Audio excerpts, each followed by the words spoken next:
Welcome back, everyone. Bullying is unfortunately something no one is exempt from, but it is something everyone can work to prevent and end. Here to tell us more and how we can all help is community correspondent Myra Sky in today's Community Connection, brought to you by Woodstock Furniture and Mattress Outlet. Welcome, my dear. Hi, Christine. Thank you so much. It is so good to see you, as always. Always I think, you know, having two children of my own, it really is amazing to me at how young bullying really starts. Oh, yeah. So I'm really excited to hear about the first way that we can help and get involved. Absolutely. I mean, Christine, it's real. This is a real issue, and you're going to be surprised at some of the things I tell you about this. But I want you to know this fact because it's so important. 80% of bullying cases, Christine, adults choose not to intervene. So they choose not to get involved. I've done some research. I've been guided by great organizations here. So 8 out of 10 teachers may see bullying, but unfortunately they don't get involved. Yeah. So leading up to World Day of Bullying Prevention, that's going to actually happen October 7th,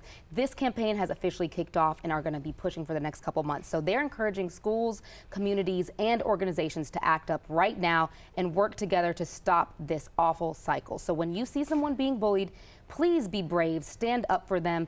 Don't be afraid to just, get involved. And one other way that the organization shared with me that you can even tell your children is, like, if you see a friend at lunch that may be by themselves and sitting by themselves at lunch, why not go to them and say, hey, why don't you come sit with me and my friends? Come join us here at our table. You don't have to sit alone. Come sit with my friends and I. It's the little things that we can all do. And I was going to say, I don't know about you growing up, but my mom, it was almost like she didn't assume anything was anyone else's fault. Let's just say, God forbid, even though I tried to be good, I ever got in trouble. Yeah. Like, she was like, Christine, what did you do? I feel like some of these parents nowadays, they don't want, oh, not my child. I know. And I'm sorry, that's just some of my experiences. Right. And I'm the first one that, if it's not just if you see someone doing it to your child, if you suspect that your child may not be treating someone nicely, then you've got to intervene. Guide them, lead them. And again, working close with these organizations that are all about stopping bullying, they say a lot of stories like that. They're like, parents actually don't tell their children enough to say, hey, make sure you're being kind to others. Make sure that if you hear about someone that's getting bullied, you can share it with me or share it with your teacher. Don't be afraid to let them know. Right.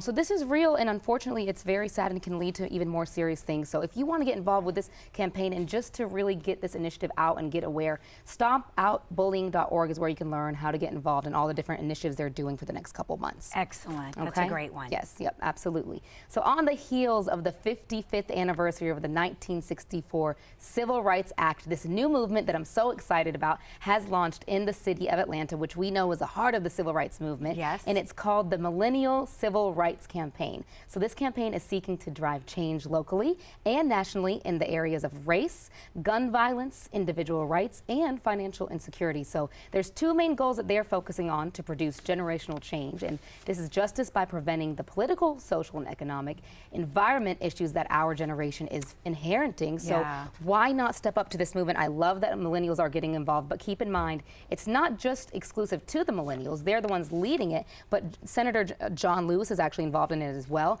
And this is focused on bringing all people together. So if you want to get involved with this, to learn more, please visit millennialcivilrights.com. Excellent. I love that. Two good ones this week. Two very good ones. Always. Two powerful ones. And we're in this, together, so we all have to join these movements. That's why I love being here, to share these awesome ways that we can get involved and really help all these initiatives. Yes, it is so true. Thank you so much. Absolutely. And she's always willing to share any organization, a group, even just one person that you think really makes a difference in our community. Please send an email. It's community@11alive.com. Email community@11alive.com. Thank you. Thank you. Always love having you.